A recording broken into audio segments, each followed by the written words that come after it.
Hi hello welcome to Aadyam media. నేను మీ పవన్.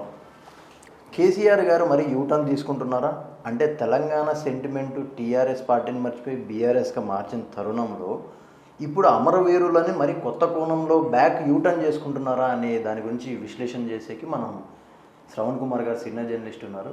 నమస్కారం సార్. శ్రవణ్ కుమార్ సార్. నమస్తే అండి. సార్, కేసీఆర్ గారు మరి యూటర్న్ తీసుకుంటున్నారు అంటే పాతగా మన ఎప్పుడైతే తెలంగాణ ఉద్యమాలు జరిగిన అవన్నీ తవ్వి మరి బయటికి తీస్తామని సెంటిమెంట్ని వాడదామని చూస్తున్నారా ఇప్పుడున్న ఎలక్షన్లో? వాస్తవానికి తెలంగాణ రాష్ట్ర సమితి పేరు భారతీయ రాష్ట్ర సమితిగా మార్చడం జరిగింది.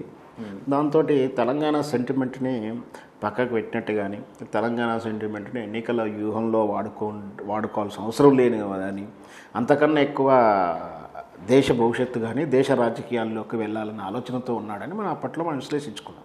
అయితే ఇక్కడ రాజకీయాలలో వ్యూహాలు ప్రతివ్యూహాలు ఉండటం సహజం. అందున ఈ అపరచానికుడైనటువంటి కేసీఆర్ వ్యూహాన్ని ఎవరు అంతగా అంచనా వేయలేము. ఇక్కడ తెలంగాణ రాష్ట్ర సమితి పేరు మార్చేంత మాత్రాన తెలంగాణ ఆత్మని కానీ తెలంగాణ శ్రేయస్సు కానీ కేసీఆర్ పక్కకు పెడతారని మనం అనుకోకూడదు.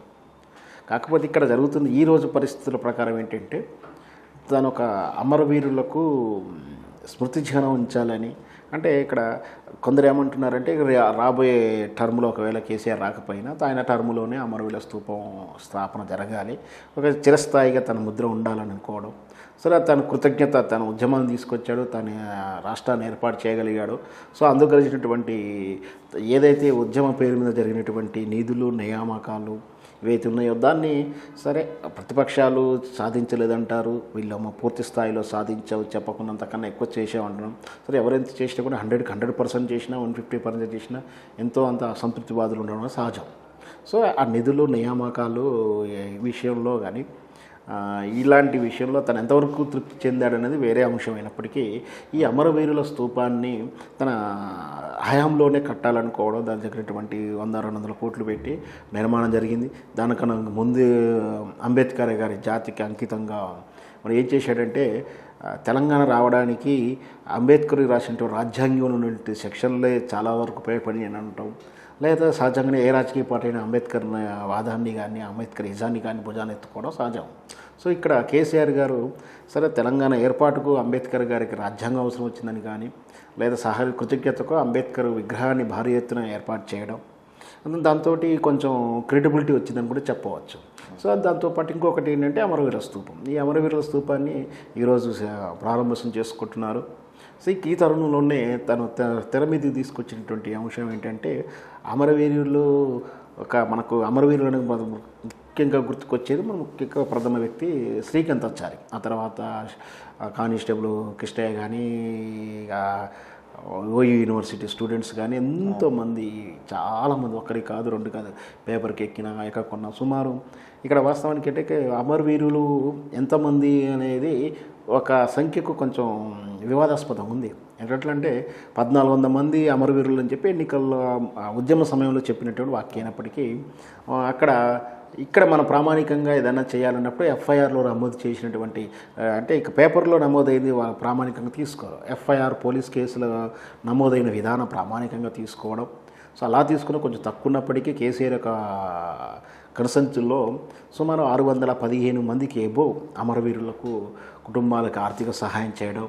మనం కానిస్టేబుల్ కృష్ణయ్య గారి కూతురును మనం చూసాం. నేను రీసెంట్గా ఎంబీబీఎస్ దాకా చదివించి దగ్గరుండి వాళ్ళ కుటుంబాన్ని అన్ని రకాలు ఆదుకున్నాడు. ఇంతవరకు ఎవరికి తెలియని విషయం అది. జనరల్గా తను మొన్న డాక్టర్ కోర్స్ చేయనంత వరకు ఎవరికి ఆ వార్త లేదు. సో ఇట్లా ఏదో రకంగా అమరవీరులకు జరగాల్సినంత వరకు జరిగింది. ఆవిడ ఒక రకంగా ప్రెస్ మీట్లో కూడా 2 సార్లు చెప్పినప్పుడు హరీష్ రావు కూడా చెప్పడం జరిగింది. 100% చేశాము.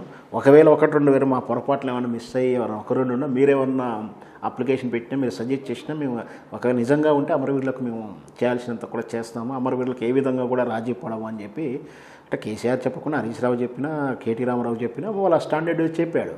సో ఇప్పుడు అమరవీరుల స్తూపాన్ని ప్రపంచవ్యాప్తంగా విభిన్న రీతుల్లో గుర్తింపు ఉండేలా ఒక మంచి స్మారక స్తూపాన్ని ప్రారంభించడం జరిగింది. ఇంత పెద్ద స్మారక స్తూపాన్ని ప్రారంభిస్తున్నప్పుడు ఆటోమేటిక్గా మరి అమరవీరుల కుటుంబాలు కానీ అమరవీరుల సంఘం కూడా ఒకటి ఉంది. దాంతోపాటు శ్రీకాంతాచారి గారి అమ్మగారు శంకరమ్మ గారు కూడా ఆమెను ఆహ్వానించుకోకపోవడం మర్యాదగా ఉండదు, ప్రోటోకాల్ కూడా కాదు. కాబట్టి సో సహజంగా ఈమె శంకరమ్మ గారు ఎప్పుడు కూడా టీఆర్ఎస్లో ఉన్నప్పటికీ కేసీఆర్ని తరచూ విభేదించడం, కొంచెం అంటే ఆ సమయం పాటించకుండా కామెంట్లు చేయడం, నెగిటివ్ కామెంట్లు చేయడం, అది ప్రతిపక్షాలు వేసి ఉచ్చులా ఆమె పడిపోవడాలు, ఆమె పరిణతి చెందిన రాజకీయ నాయకుడు కాదు కాబట్టి ప్రతిపక్షాలు వేసి ఉచ్చులో ఈజీగా పడిపోతుంది. పడిపోయినప్పుడు కేసీఆర్కి వ్యతిరేకంగా చేయడంతో ఈమెని కొంచెం అంటి ముట్టినట్టుగా దూరంగా పెట్టిన మాట వాస్తవం కేసీఆర్. ఎందుకంటే ఈమె కేసీఆర్ కన్సర్న్లో పని చేయట్లేదు, రిమోట్ అంతా కూడా ప్రతిపక్షాల దగ్గర ఉంటుంది. ఈమె స్థిమితంగా రాజకీయ పరిణతి పాటించకపోవడంతో కేసీఆర్ మీద చాలాసార్లు విమర్శలు చేయడం. సో ఆ విధంగా చేసినా కూడా మళ్ళీ కేసీఆర్ తోటి శంకరమ్మ గారికి మంచి రిలేషన్స్ ఉంటున్నాయి.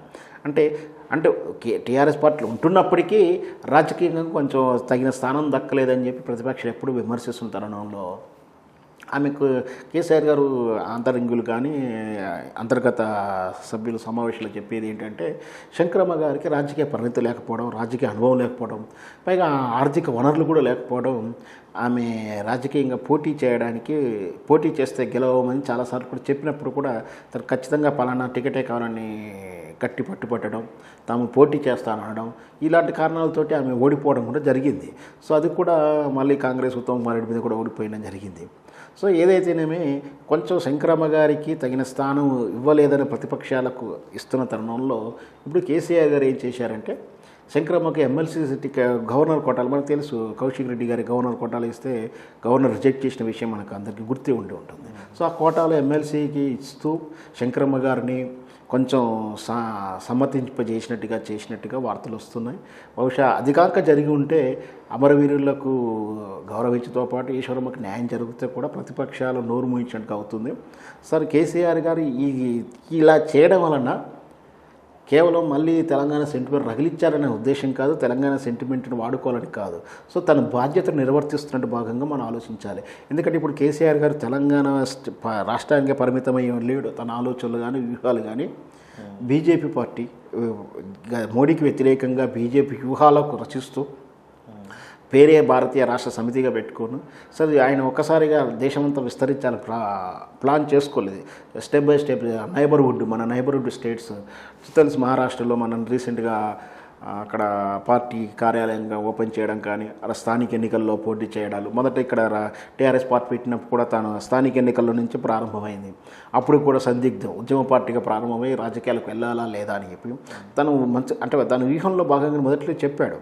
ఫస్ట్ రాజకీయ పార్టీ కాకుండా ఉద్యమ పార్టీగా ప్రారంభించి అవసరమైతే రాజకీయ పార్టీ పెట్టాలి, కానీ దీన్నే రాజకీయ పార్టీగా మార్చాలా, ఇవంతా కూడా అంతర్గత విషయాలైనప్పటికీ తర్వాత అవసరాన్ని బట్టి రాజకీయ పార్టీగా మార్చు, దాని ఉద్యమాన్ని తీవ్రస్థాయి తీసుకొచ్చి ఎప్పుడైతే ఉద్యమం వచ్చింది, తెలంగాణ రాష్ట్రం ఏర్పడిందో స్పష్టంగా చెప్పాడు, ఈ రోజు నుంచి తెలంగాణ రాష్ట్ర సమితి అనేది ఫక్తు రాజకీయ పార్టీ, ఉద్యమ పార్టీ కాదు, రాజకీయమే చేస్తుందని కూడా చెప్పాడు. కాబట్టి రాజకీయ వ్యూహాల్లో ఎత్తుగడలు ఇవన్నీ ఉంటాయి.